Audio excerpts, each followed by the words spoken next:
Caitlyn Jenner is apparently not okay, and Kylie and Kendall, well, they're beyond concerned. So apparently Kendall and Kylie Jenner are officially in worried daughter mode, and honestly, it sounds serious. A source close to the family told Globe that the sisters are extremely worried about their dad, Caitlyn Jenner, who's reportedly been isolating herself lately. And when even the most, booked and busy Jenners hit pause to check in, well, it's real. According to insiders, Caitlyn's been introverted and reclusive ever since she lost her best friend and longtime manager, Sophia Hutchins, in a tragic ATV accident back in July. Sophia wasn't just her manager, she was like Caitlyn's right-hand person, her daily sounding board, and pretty much the anchor of her world. Losing someone like that would mess anyone up. Now, sources say Caitlyn's been ignoring calls, staying, kind of holed up in her house for weeks, and her whole routine is completely off. Sleep schedule, it's all over the place. Self-care, nowhere to be found. Apparently, she's not even keeping up with her usual habits, and for Caitlyn, that's a big deal. This is someone who, used to wake up at sunrise to train for the Olympics, and now she's struggling to even pick up the phone. And while most families would panic quietly, the Jenners are, well, the Jenners. So Kendall and Kylie are reportedly begging everyone else in the clan to check in on Caitlyn more often, which is kind of refreshing because, between Kylie's billionaire beauty empire and Kendall's endless runway schedule, it's not often you see them this genuinely concerned about anything other than lip gloss shades or fashion week fittings. Now, with the holidays coming up, the sisters apparently think Caitlyn needs more love and emotional support right now, but when they suggested,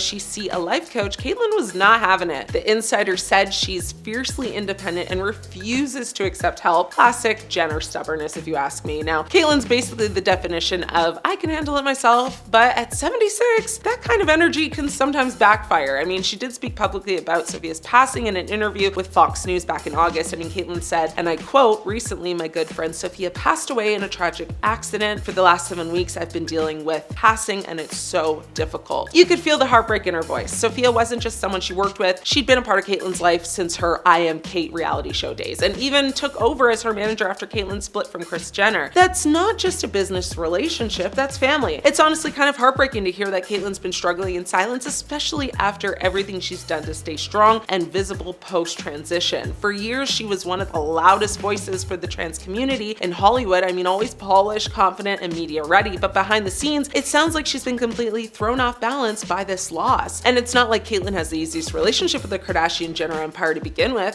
Things between her and Kris have been complicated ever since their split, and the dynamic with Kim and Khloe has always been chilly, to put it nicely. So it makes sense that Kendall and Kylie, her biological daughters, would feel a bigger sense of responsibility here. Still, it's kind of wild that, the woman who once conquered the Olympic decathlon, the ultimate test of mental and physical strength, is now being described as fragile, withdrawn, and disconnected. Fame, age, and grief are a brutal combo, even for reality royalty. Fans online have already started speculating about what's really going on. Some think Caitlyn might be battling depression after Sophia's passing. Others think she's just trying to protect her peace in private. But with the spotlight she's lived under for decades, disappearing for too long only makes people worry more. Hopefully, the family's efforts pay off and Caitlyn finds some comfort soon, whether that's reconnecting with her daughters, getting professional support, or just remembering how much she's already survived. Say what you want about the Jenners, but when they rally behind one of their own, it's usually because something's really going on. Let me know your thoughts on this. I'm your host, Ashley. I'll see you later.